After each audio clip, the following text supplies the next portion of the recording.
GHOne Kapi is the head of public affairs at WAEC, and he joins me via Zoom. Good afternoon to you, sir.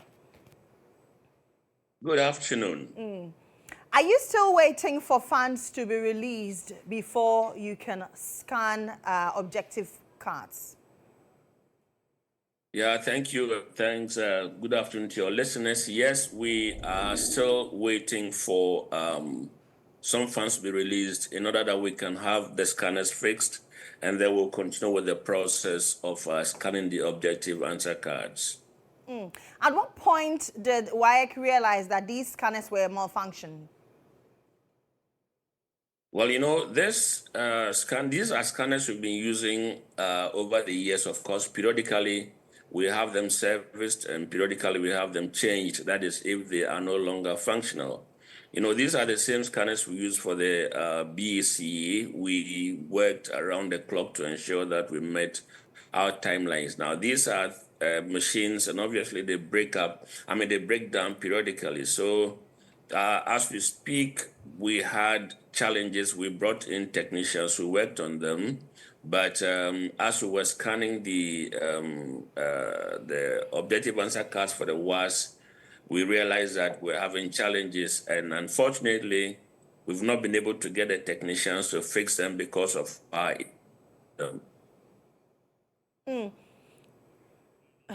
Hello, Mr. Kapi? Yeah, I can hear you. Okay, I lost you there in a bit. But is What? Okay, please go ahead.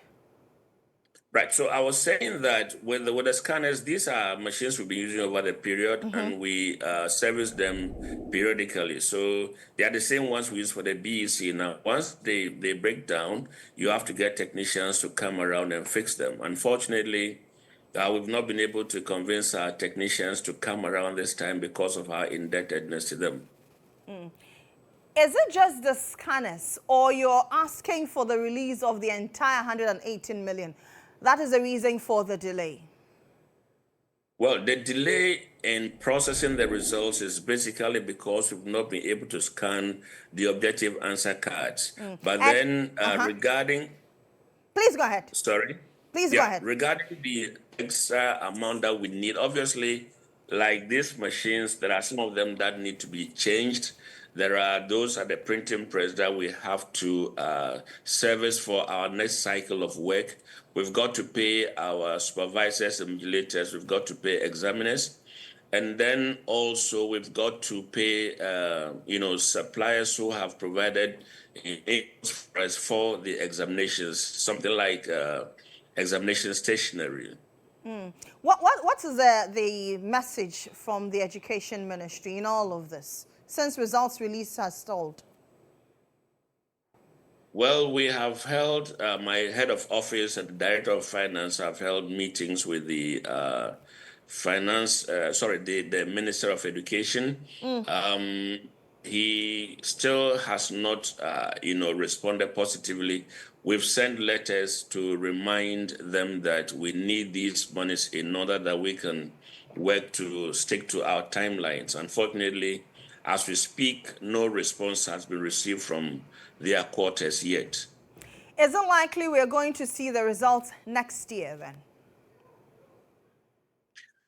Well, that is totally dependent on the timely release of funds, because as we speak, this component that we are still working on will certainly have to be completed before the results are processed. And so if money is not forthcoming, it's unfortunate we would not be able to release the results before the end of the year. But if funds are made available, I believe that the office would engage its staff who work around the clock and ensure that we release these results so that the tertiary institutions would also be able to go ahead with their admissions.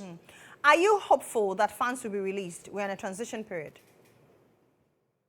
Well, I cannot express any optimism or pessimism. I really just have to wait patiently to see what response we'll get from the ministry and the minister for that matter.